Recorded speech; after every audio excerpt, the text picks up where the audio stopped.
Donc aujourd'hui, on va aborder les 5 thématiques pour 2025 pour les TPE-PME, puisque aujourd'hui, on a en 2025 un changement de paradigme. C'est-à-dire que l'IA qui se développe et qui s'est démocratisée dans toutes les entreprises depuis 2 ans, on a une évolution et une comment on va dire ça, une hyper concurrence sur les réseaux sociaux. La plupart des entreprises pensent qu'il n'y a que les réseaux sociaux pour prospecter. Heureusement que non. Et donc, on a affaire, 90% des entreprises ont moins de 10 salariés. Donc, on a affaire à des TPE, PME qui doivent faire face à un changement de paradigme au niveau du marketing. Et donc, on doit s'adapter parce que on a une difficulté croissante en termes de visibilité, en termes d'existence sur les réseaux sociaux. On a l'opportunité d'avoir des nouveaux outils qui arrivent, des nouveaux outils marketing, des nouveaux outils digitaux. Et bien sûr, il faut s'adapter parce que 2025 est un tournant très anxiogène pour beaucoup de gens. Et il y a beaucoup de gens qui sont la France, tu vas me confirmer ça, mais la France est un des pays qui va thésauriser le plus. Et quand on te dit il va y avoir la guerre, je pense que là aujourd'hui on doit te parler de l'or, on doit te parler d'un certain nombre de placements comme ça. J'ai appris que ça s'appelait un placement mort, l'or. En fait, l'or n'est pas dynamique en fait en termes de placement. Il progresse, il baisse, mais donc nous avons affaire à des enjeux qui sont économiques, crise, menace de guerre, c'est la crise, mon bon monsieur, etc. Des enjeux de compétences, puisque face à une concurrence exacerbée, face à 50% des contenus sur les réseaux sociaux qui sont faits par l'IA, la première des conséquences, c'est qu'en 2024, il y a eu une baisse de ce qu'on appelle le scroll. Vous savez, vous êtes sur votre mur de réseau social, 20% de baisse sur le scroll. Pourquoi? Parce que les gens n'y trouvent plus la valeur qu'ils veulent. C'est-à-dire qu'une fois que tu as vu pour la énième fois Midjourney qui t'a apporté une photo originale faite par une IA, ok, ça t'a surpris pendant quelques mois, mais aujourd'hui, des textes avec des emojis partout qu'on reconnaît. Est-ce que quelqu'un sait aujourd'hui faire l'emoji? Quel est le code raccourci clavier pour faire l'emoji bleu avec un 1 dedans, 2, 3, 4, la petite cible, etc. Ça, c'est signé IA. Quand vous faites un truc comme ça, dites-vous que vous perdez 80% de votre lectorat. Faut supprimer l'emoji pour dire non, je suis gentil, c'est pas l'IA. Faut remodifier. Il y a encore des débiles qui mettent des posts avec ChatGPT a dit. Relis ton texte, quoi. Enfin, bref, des enjeux de compétences et surtout, avec une concurrence accrue, l'accroissement de l'offre et de la valorisation de l'offre. Donc, une fois de plus, je reviens sur mes fondamentaux, va falloir maîtriser le parcours client, prospection, vente, fidélisation client.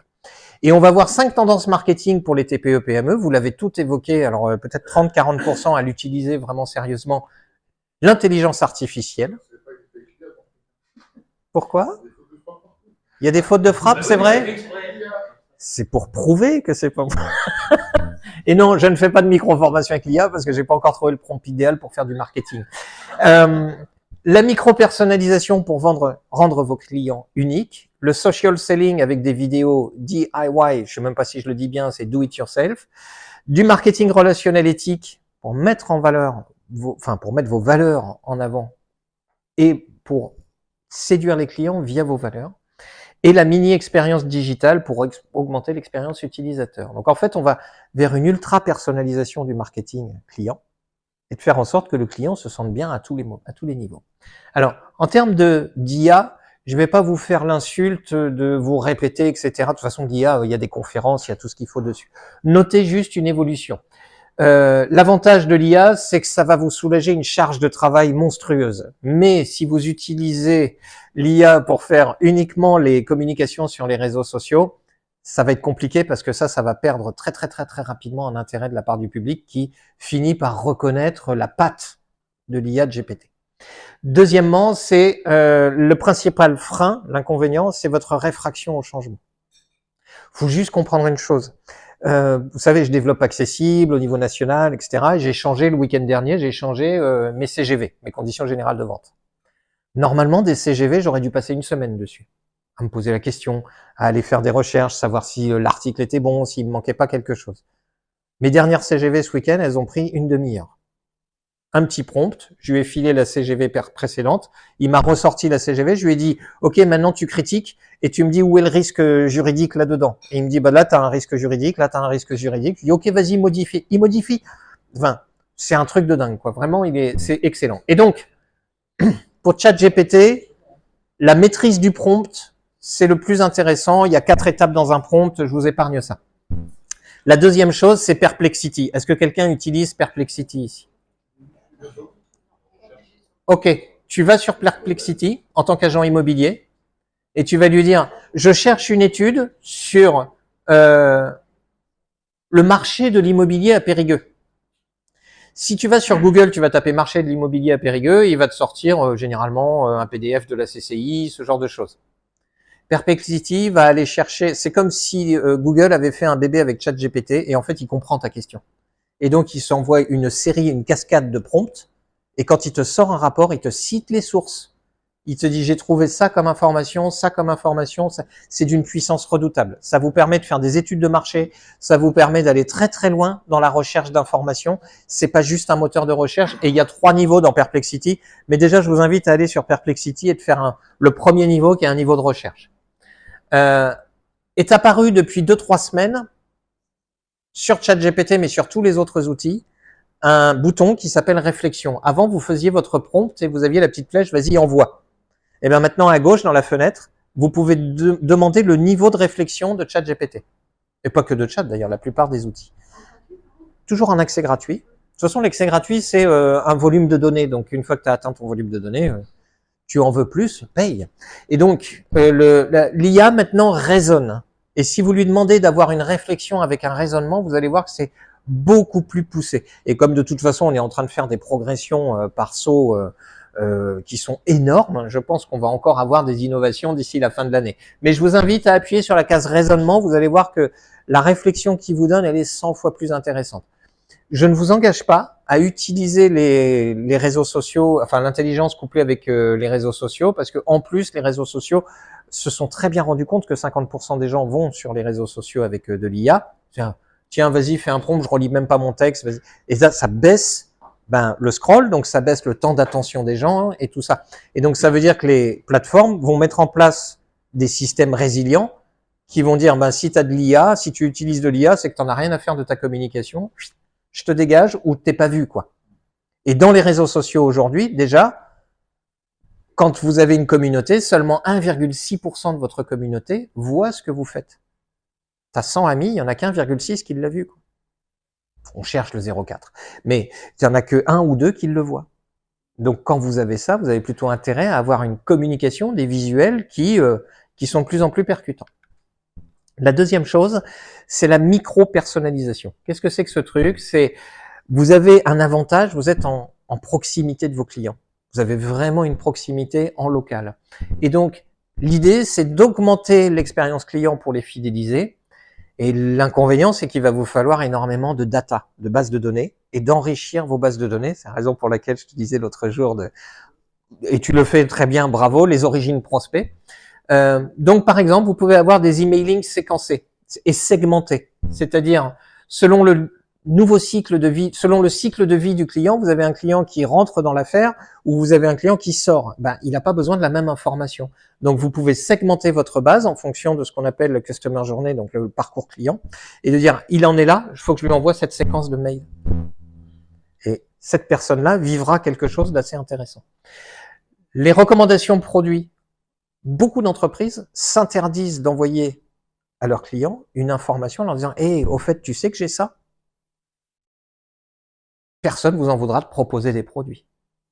La troisième chose, c'est du contenu hyper ciblé. Je prends l'exemple d'un fleuriste. Quelqu'un achète une plante particulière, il reçoit un mail d'entretien pour cette plante-là. Et ça, c'est très, très, très, très puissant. Par exemple, toi, tu as un diabétique. Le régime diabétique, il a peut-être besoin d'un mail particulier par rapport au gars qui veut le body summer. Quoi. Tu vois, c'est pas la même chose. Donc, en fait, rendez vos clients uniques, ce qui n'est pas du tout la vérité, mais ce qui est la vérité dans ce qu'ils perçoivent. Et ensuite, vous avez le social selling. Le social selling, c'est quoi? C'est que jusqu'à présent, Les plateformes de réseaux sociaux, c'était de l'inbound marketing. C'est quoi l'inbound marketing? C'est de la notoriété. Je communique, je communique, je communique, vient qui veut. L'inbound marketing, très clairement, c'est Renault qui fait une pub à la télé.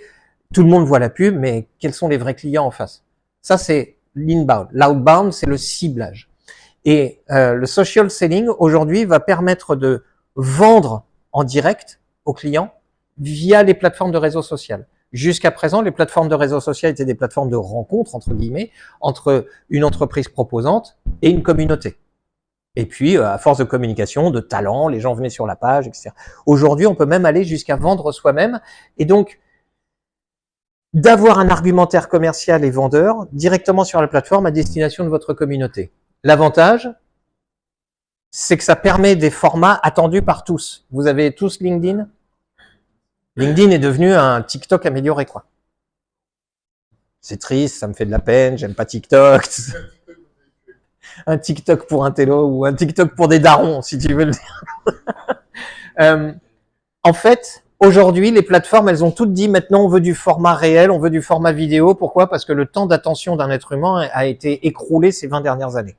Et donc, on a besoin de vidéo parce que idiocratie. Et le problème de ça, c'est que vous devez monter en compétence. Et monter en compétence sur des vidéos do it yourself, ça veut dire quoi? Ça veut dire qu'il faut vous équiper d'un micro, d'une application qui filme avec le petit studio télé, et puis d'une application de montage. Ça m'a coûté 25 € le micro HF. Je me traîne pas avec un fil de 500 mètres de long.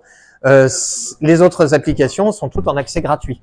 Après, c'est juste une question de mise en place et de savoir ce qu'on va dire. Par exemple, sur Instagram, un tutoriel de 60 secondes qui montre l'utilisation d'un produit. Vous savez, vous avez déjà tous vu ça, le mec qui ouvre, qui utilise un produit, une solution. Les live shopping hebdomadaires, vous pouvez très bien faire des lives sur LinkedIn, sur YouTube, sur Insta, etc.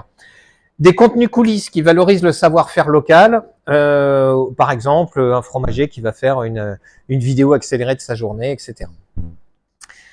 C'est une contrainte, les vidéos, mais aujourd'hui, c'est ce qui permet d'avoir le plus de ce qu'on appelle le reach, c'est-à-dire d'atteindre de nouveaux prospects.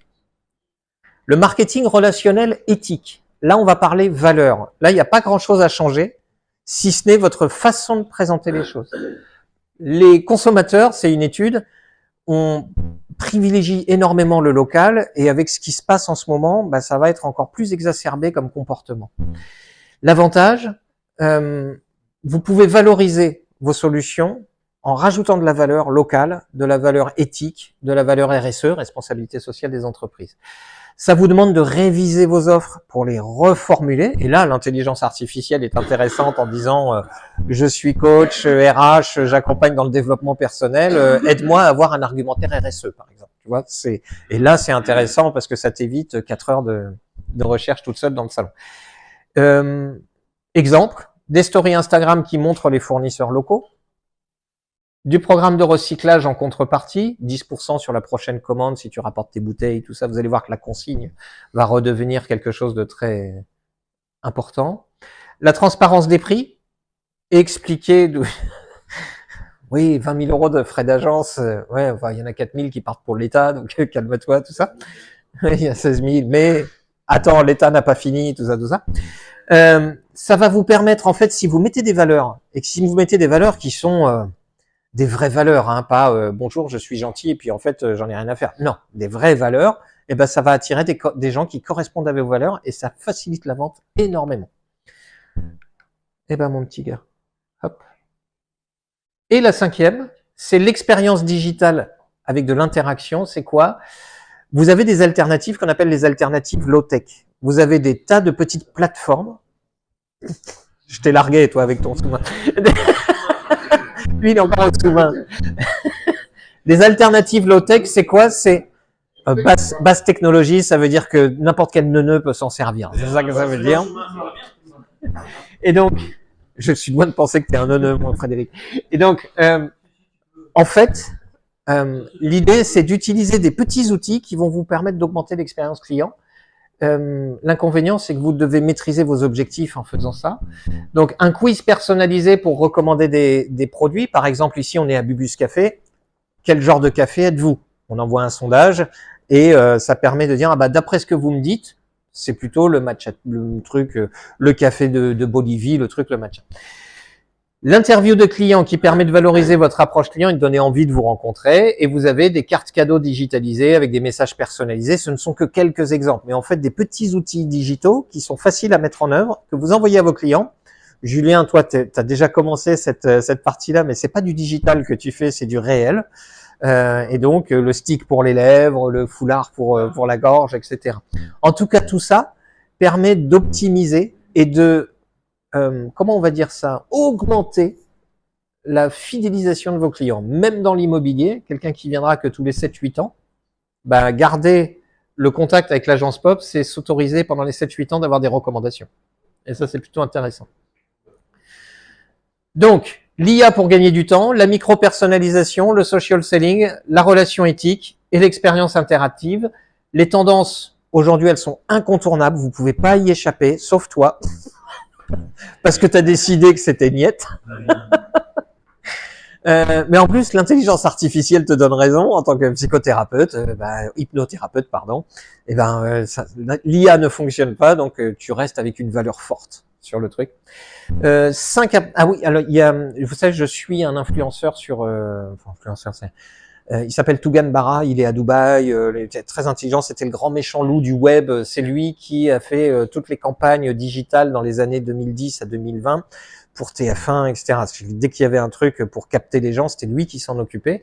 Et depuis, il s'est mis en indépendant, il développe. Et il développe quoi? Il développe une idée que demain, il y aura que 2 solutions qui vont vraiment être génératrices de gros business. C'est l'hyper-personnalisation, c'est-à-dire que l'humain, les gens veulent de plus en plus d'humains, de plus en plus de relationnels, et l'hyper-technologie. Pourquoi? Parce que c'est la course à l'armement technologique et pour aller plus loin encore. Entre les deux, il nous reste tous d'agriculteurs.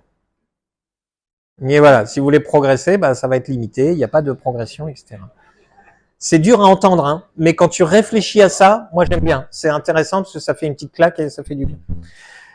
Donc les tendances sont incontournables et vous devez vous adapter si vous voulez prendre le pas sur la concurrence.